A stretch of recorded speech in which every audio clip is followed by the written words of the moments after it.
Bienvenue dans Réflexions sauvages. Ici, c'est l'endroit où on se lâche. On parle de ce qui nous fait vibrer et surtout, on dit les choses comme elles sont. Je suis Andy et ensemble, on va explorer la vie sans filtre, les relations, le self-love et toutes ces petites réflexions qui nous rendent plus fortes. Installe-toi confortablement, prends un café, un thé ou un verre de vin et prépare-toi à des discussions 100% vraies, pleines de rire et de réflexion. Allez, c'est parti. Réflexion sauvage, let's go.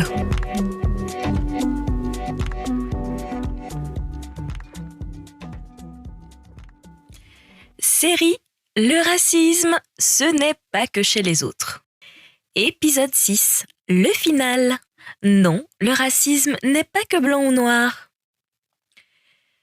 Il y a un truc que j'ai compris en faisant cette série. Le racisme, on aime bien le simplifier. On aime bien le résumer à une image, un blanc contre noir, un pays contre un autre, une époque révolue. Ça rassure, mais ce qui est simple, du moins ce qui est si simple, c'est facile à pointer du doigt. Alors que la vérité, c'est que le racisme ne se limite pas à une couleur. Il ne se limite pas à la France, il ne se limite pas aux États-Unis, il ne se limite pas au passé. Il est partout où il y a une hiérarchie. Partout où il y a classification. Partout où l'on décide qu'un groupe vaut plus qu'un autre. Et ça dérange un peu plus.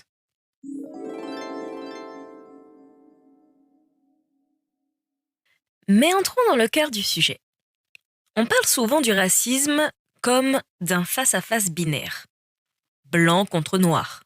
Occident contre le reste du monde. Mais en réalité, le racisme existe dans toutes les sociétés. En Asie, en Afrique, en Amérique latine, en Europe, dans les Caraïbes. Il prend des formes différentes, il cible des groupes différents, il s'appuie sur des histoires différentes, mais finalement la mécanique reste la même. Classer, hiérarchiser, exclure. Aux Antilles, comme je vous l'ai dit, avec le colorisme. En France hexagonale, on le voit avec les discriminations systémiques. Aux États-Unis, il est enraciné dans l'histoire ségrégationniste. Dans d'autres pays, il s'exprime entre les ethnies, les castes et les minorités. Le racisme, c'est pas une spécialité occidentale. C'est une faille humaine amplifiée par le pouvoir de l'histoire. Et parfois, malheureusement, on préfère, à tort, croire que chez nous, ça va, que c'est pire ailleurs, que nous, on est plus évolués. Spoiler, personne n'est immunisé. Même au sein des communautés discriminées, il peut exister des préjugés envers d'autres groupes. Même dans des pays colonisés, il peut y avoir des hiérarchies internes. Même chez ceux qui souffrent du racisme, on peut reproduire des schémas. La minute réflexion sauvage. Ce que cette série m'a appris, c'est que le racisme ne vit pas seulement dans les insultes. Il vit aussi dans les silences, dans les blagues, dans les systèmes, dans les héritages, dans les regards. Mais il vit aussi dans nos angles morts. Et ça, c'est inconfortable à admettre. Parce que c'est plus facile de dire « moi je ne suis pas raciste » et c'est plus difficile de se demander « est-ce que j'ai déjà ri à une blague problématique ?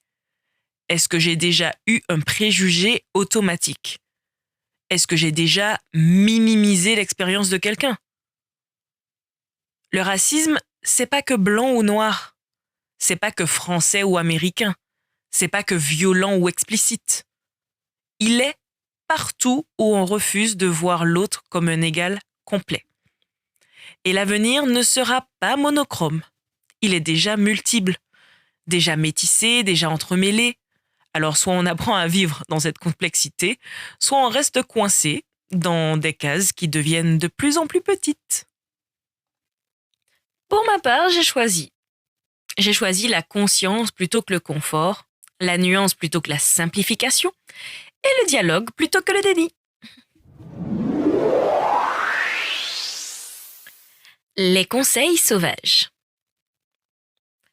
Première chose, il faut accepter qu'on n'est pas parfait.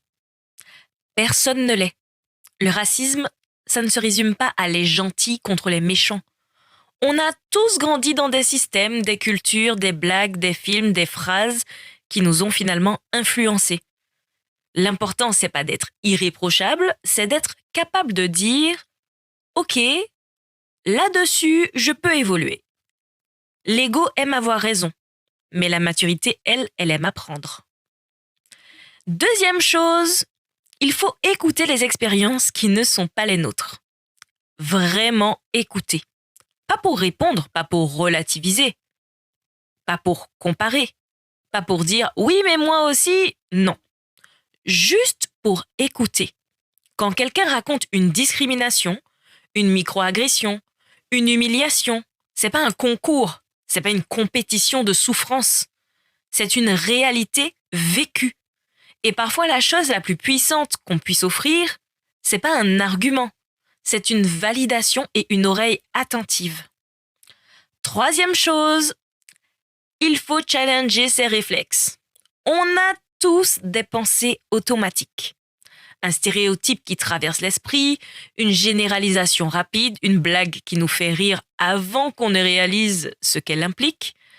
La différence entre quelqu'un qui reste figé et quelqu'un qui évolue, c'est finalement sa capacité à s'arrêter et à se demander pourquoi j'ai pensé ça. D'où ça me vient? Est-ce que c'est vraiment moi ou est-ce que c'est ce qu'on m'a appris? Quatrième chose, on ne banalise pas. Les petites phrases répétées des milliers de fois construisent des mentalités. Les « c'est pour rire », les « c'est culturel », les « on peut plus rien dire » sont souvent des boucliers. Mais l'humour ne devrait pas servir à protéger des préjugés. Si quelqu'un blesse systématiquement un groupe, c'est plus une anecdote, c'est un signal d'alarme. Cinquième chose, il faut accepter l'inconfort. Les discussions sur le racisme, c'est pas confortable et ça ne l'a jamais été. Mais l'inconfort n'est pas une attaque. C'est un espace de croissance. Si une conversation nous met mal à l'aise, il faut se demander si c'est parce qu'on nous agresse ou parce qu'on touche à quelque chose qu'on n'avait finalement jamais remis en question. Et enfin, il faut construire des espaces où la diversité n'est pas juste tolérée. La tolérance, c'est en fait le minimum. C'est « je supporte que tu sois là ». La célébration, c'est « ta présence enrichit l'espace ». Ce n'est pas pareil. Il faut créer des cercles où les cultures se partagent sans hiérarchie, où les accents ne sont pas moqués, où les histoires sont racontées et où personne n'a à se réduire pour être accepté. Parce que le monde n'est pas en train de devenir multiculturel. Il l'a finalement toujours été. Et c'est notre regard à nous qui doit s'aligner.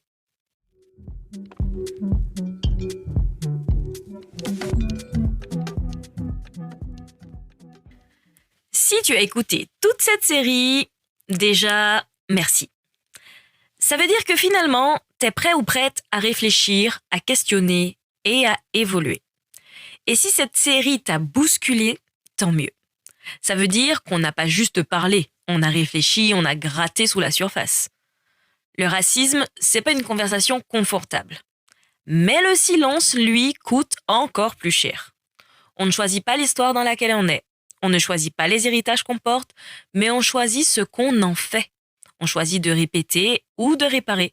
On choisit de classer ou de comprendre, de fermer les yeux ou d'ouvrir la conscience. Le racisme n'est pas qu'une histoire de blanc ou de noir, c'est une histoire de conscience. Et la bonne nouvelle, c'est que la conscience, ça s'apprend. Ça se développe, ça se transmet. Et si le monde est déjà multiple, déjà métissé, déjà entremêlé, alors peut-être que notre mission, c'est pas de diviser davantage.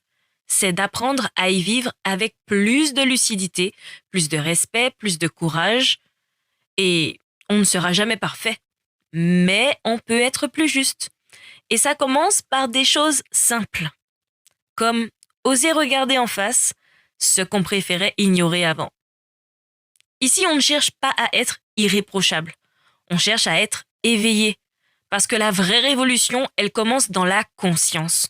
On ne peut pas réécrire le passé, mais on peut écrire autre chose pour la suite. Et si on doit laisser quelque chose derrière nous, que ce soit les vieilles cases. Parce que le monde est déjà mélangé, déjà connecté, déjà multiple. Et nous, nous, on a le pouvoir de choisir comment on y prend place. On n'est pas parfait, mais on peut être meilleur. Et ça, c'est déjà énorme. Je vous donne rendez-vous pour le prochain épisode, puisque oui, la série sur le racisme est terminée. Et d'ici là, on reste lucide, on reste aligné et on reste soi. Bisous sauvages et à très bientôt.